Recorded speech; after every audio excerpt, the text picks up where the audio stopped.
Working with the Nigerian government to end end the genocide is like working with the Third Reich to end the Holocaust. Okay, I'm about to introduce a hero. His name is Mike Arnold. He's made 16 trips to Nigeria, some under level 4 do not travel warnings. He founded the Africa Arise International, which today runs schools for more than 600 displaced children in the camps that the Nigerian government says doesn't exist. He's a former mayor of Blanco, Texas. Yes. And he is the author of Epicenter, Nigeria, Radical Islam and the War for Global Order, a #1 bestseller on Amazon. Mike. Thank you so much. Everything I'm about to say is factual, so I have 19 pages of references. If anybody wants to question anything I say, it's right here, because some of it might be shocking. Nigeria, the 6th largest nation on earth, on track to be the 3rd largest by 2050. Top 5 OPEC, $1 trillion in minerals, a cultural powerhouse. Nigerians are among the most educated and wealthy in the United States, and they do it with integrity, sharing the values that made America great. Last year, General Michael Langley, AFRICOM, declared the region anchored by northern Nigeria as the epicenter of global terror. ISIS, Al-Qaeda, others call it home. Their stated ambition, full Sharia across Nigeria, and then a global jihad launch pad. The recent Old Dominion shooter was radicalized in Nigeria. Two scenarios. America's greatest African ally, innovative, peaceful, and prosperous, or the greatest security threat of the next generation, a Sharia exporting giant. A little bit of history. In 1804, Usman Dan Fodio waged a jihad and founded the Sokoto Caliphate, Africa's largest pre-colonial empire. Beheading, raping, destruction, displacement, 2 million slaves at its peak. This caliphate has never ended. That's North Nigeria. The British found two worlds, brutal Sharia North and vibrant, friendly South. They kept the caliphate intact as enforcers, indirect rule they called it, then merged the two in 1914. The South declared independence in 1967, Biafra. The civil war that followed, the British backed the North, which blockaded the South, shot down Red Cross planes. Up to 3 million, mostly children, starved to death. Yes. The South fell in 1970. Since then, power has stayed in the North by design, the Caliphate. The current constitution, imposed by northern military dictator, mentions Sharia in Islamic terms 165 times. Christianity, 0. At least $9 billion a year in blood minerals are looted mainly by China, paying jihadis and corrupting military and political officials. It was President Goodluck Jonathan in his living room that leaned in and informed me about that. I know a lot of people there. I've been there a lot. Most of this is firsthand. Some key people that have been involved in this. Barack Obama unleashed the current genocide. In 2010, my first trip, Nigeria had an accidental Christian president, Goodluck Jonathan. Booming economy, only nation on earth where radical Islam was being pushed back. No slaughter, hardly any displaced people, just from random stuff. Northern warlord challenged Muhammadu Buhari, publicly called for Sharia law across Nigeria and globally. Boko Haram chose him to mediate with the government. Tinubu helped get him in office, the current president. David Axelrod was his campaign advisor. Obama blocked U.S. counterterrorism support to Jonathan, blocked other nations from helping. Jihadists flooded in from North Africa, villages massacred, millions displaced, raped, enslaved, kidnapped, churches burned. Buhari ran on ending the insecurity. It only got worse. Another person, the Sultan of Sokoto. He's like Pope and King to 108 million Muslims. Dan Fodio's 20th generation successor. He was a Nigerian general deployed to Pakistan and Afghanistan during the War on Terror, when we captured Nigerian fighters alongside Al-Qaeda and the Taliban. He returned and assumed the throne in 2006, and international terror tactics and organizations appeared soon after. He has never decreed an end to the killing or mineral looting in his domain, but he's called social media a terror organization. Yes. In 2025, he publicly supported the push for Sharia in traditionally Christian southern states. President Bola Tinubu, if that's his real name. In 1993, he forfeited $460,000 to a federal court in Chicago and fled the United States. That was proceeds from a heroin trafficking ring, which, by the way, heroin funds 37% of jihad around the world. He has appointed a man to rewrite the national curriculum whose defining credential is the book, The Islamization of Knowledge, which explicitly calls for intellectual jihad to oust Western education from nursery schools up to universities. This is academic Boko Haram by definition. Yes.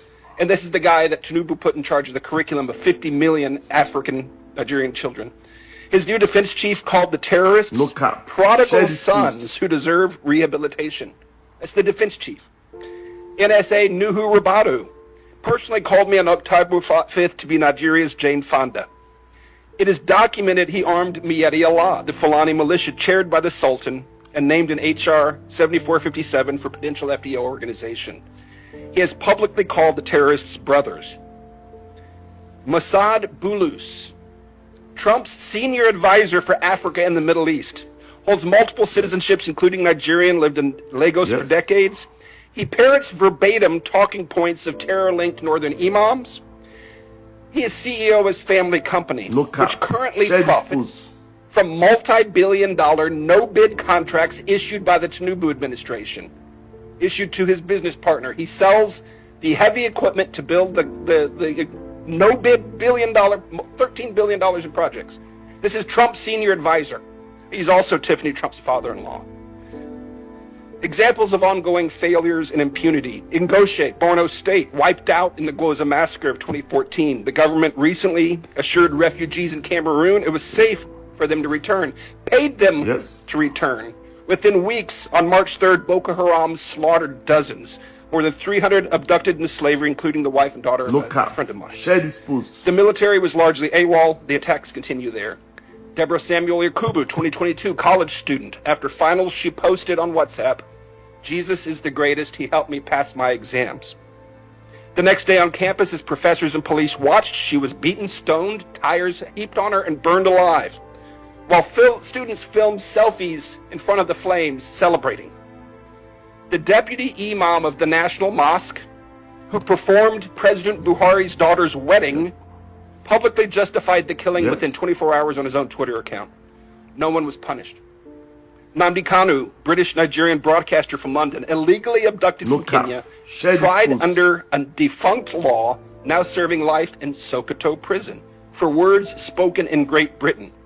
Meanwhile, the northern imam just recently offered a 1 million naira bounty for the head of a pastor, then doubled it to taunt his critics. No charges, no condemnation from officials. I've been corresponding with the guy. He helped him get to a safe house, but he and his family are in danger and they need help. The Nigerian government goes to great expense to rehabilitate the killers, while millions of innocent displaced victims are denied, neglected, and dying. The narrative war. The farmer herder and climate change framing started in the Obama State Department. The original reference document was written by a career Sharia propagandist hired by George Soros. At least $10 million confirmed U.S. lobbying contracts are now running. Former Trump administration officials, Nigerian government lobbyists, northern imams, foreign agents, conflicted advisors, and now even Russian state television are among those working to shield this regime from accountability. The real narrative is this: Nigeria is in the throes of an Islamic conquest. Since 2009, they have slaughtered as many as 125,000 Christians and 60,000 Muslims. This is not simply religious freedom issue. This is national and global security. The emergency, as many as 10 to 12 million, mostly youth, are now displaced. 50-60% chance of radicalization by 2030 without intervention. Most are denied by the government, who call them beggars and criminals. Without intervention, this could yield 5 to 6 million more jihadists over the next 5 to 6 years. Intervention is not hard. The international community has the money and the mandate to help if the displaced are simply recognized.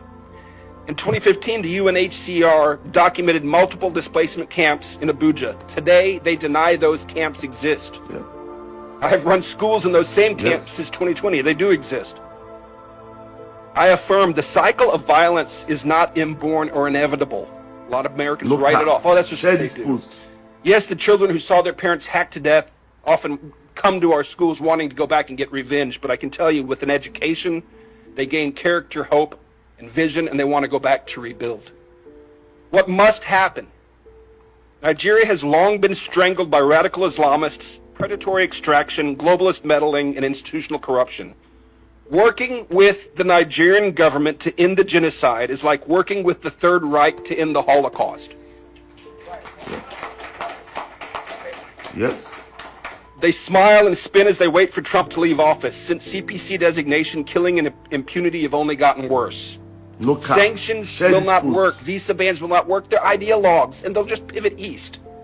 Intentional denial of recognition and aid to displaced people, intentional denial of recognition and aid in this circumstance meets the legal standard of genocide. This is provable. Indict the Tinubu administration. Arrest them. They're guilty of genocide. And it's provable. Conduct a valid census and evidentiary briefing of the displaced. They are our witnesses to genocide and they need help. Yes. Investigate the Sultan of Sokoto as a terror sponsor. Circumstantial evidence demands it. We know where the militant camps are. Wipe them out. Bring the enablers to justice. Demand the release of Mazi Nnamdi Kanu and other prisoners of conscience. Offer asylum protection to them and others threatened by this regime. Ensure a free election in 2027. It can be done for the cost of a Tomahawk missile volley. Tinubu was declared the winner with less than 9 million votes in a nation of 230 million. A free election changes everything. Let the people vote on a new constitution and self-determination. Like so many other British colonial contraptions designed to fail, separation is likely inevitable, and it is just. The time is now. Nigeria is at a crossroads. It will become either a peaceful, prosperous ally or a massive launchpad for global jihad. There is no going back to the status quo. If the world turns away after this unprecedented scrutiny, the backlash will be bloody and absolute. The window is closing. We must call this what it is and intervene now, or the current genocide will grow and draw more innocent blood, not just there, but here in the United States. Thank you.